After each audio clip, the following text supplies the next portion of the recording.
Shout out to Britney. I read Beast Made of Night by Tochi Onyobuchi, and I enjoyed this so much. I loved it. I am looking forward to the next book in this duology.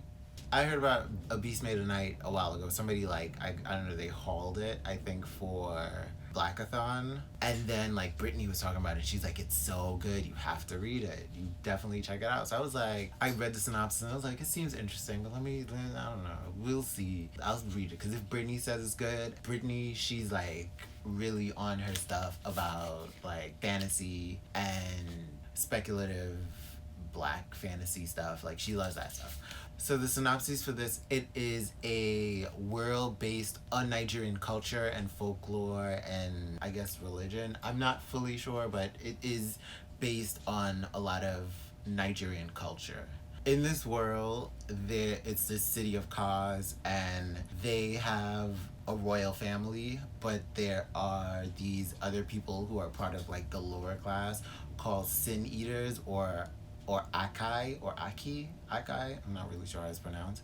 But these people, they serve the noble people, or they serve people that can pay them to eat your sins. So if you lie or whatever and you feel bad about it, feel guilt and all that stuff, you get a mage or a magician and they get the sin out of you, and then the sin forms into a, you know what, I should not be giving you all plot points of the book, but definitely it's a really good story. It's a great fantasy world, great magic, great magic system. Because for a second while I'm reading it, going through, it had some magic system questions that came up, and I was just like, how does this happen? And then it got answered a little later on in the book, and I was like, oh, okay, because I was about to, if I got to the end of this book and we didn't have some of these questions answered, I was about to bring it up, and it got sorted out. So I was glad it got sorted out. It got sorted out real 11th hour in the book, but it got sorted out, and I appreciated that.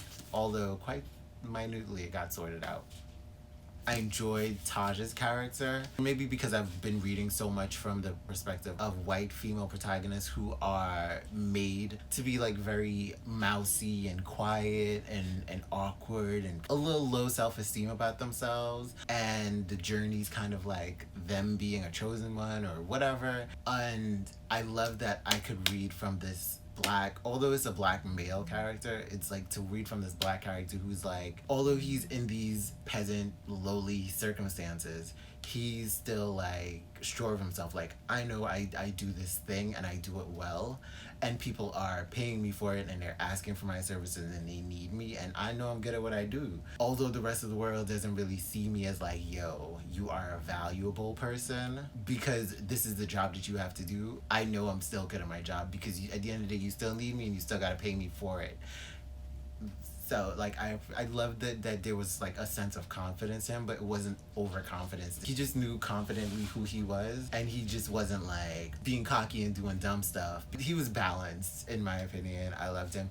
He still had his moments where he was just he would doubt himself, but I'm yo, he's real human. I love Taj. He was just such a human, and I enjoyed his character so much. I love the setting. That's the thing I feel about Toshi's writing, at least in this book, because I still have to read more of his work. I feel he built a world and he was descriptive at times and he was detailed, and then there were times everything wasn't always clear. Sometimes actions and what people were doing, it wasn't always clear. I think there were moments in Toshi's writing where he didn't spell everything out, but you got it. But at times, action and certain things that how they were written, it kind of lost me a little bit at times. It more just confused me a little bit. But for the most part, I did enjoy his writing. He created a really interesting world that, for the most part, I could see there was a lot of action, a lot of intensity. I felt so much of it. You were really in Taj's head, feeling what he felt, experiencing what he experienced, especially in the action scenes, especially that big action scene in the middle. Some of the stuff was a little creepy. The sin eating, oh my gosh, you could so feel the sin eating. Oh my gosh, ugh.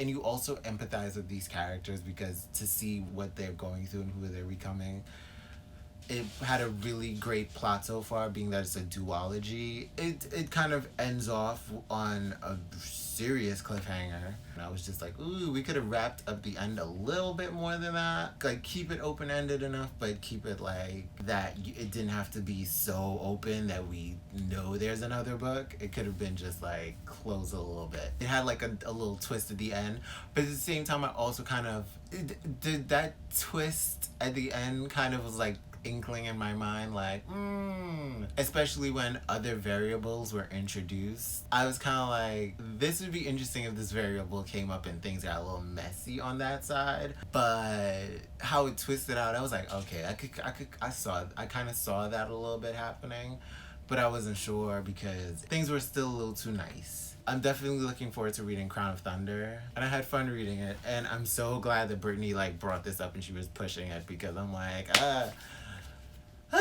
especially since, you know, I got a little something for Tochi anyway. He fine. You see them lips? That's all for me, man. Okay? That's all for me. Thank you for sharing your time with me. I had fun reading this book. Definitely comment a timestamp of any moment of this video that resonated with you, or just leave a comment. I like both. I'm open to both. I'm down for both. Give me both. I'm out this bitch like Fleek. The fuck?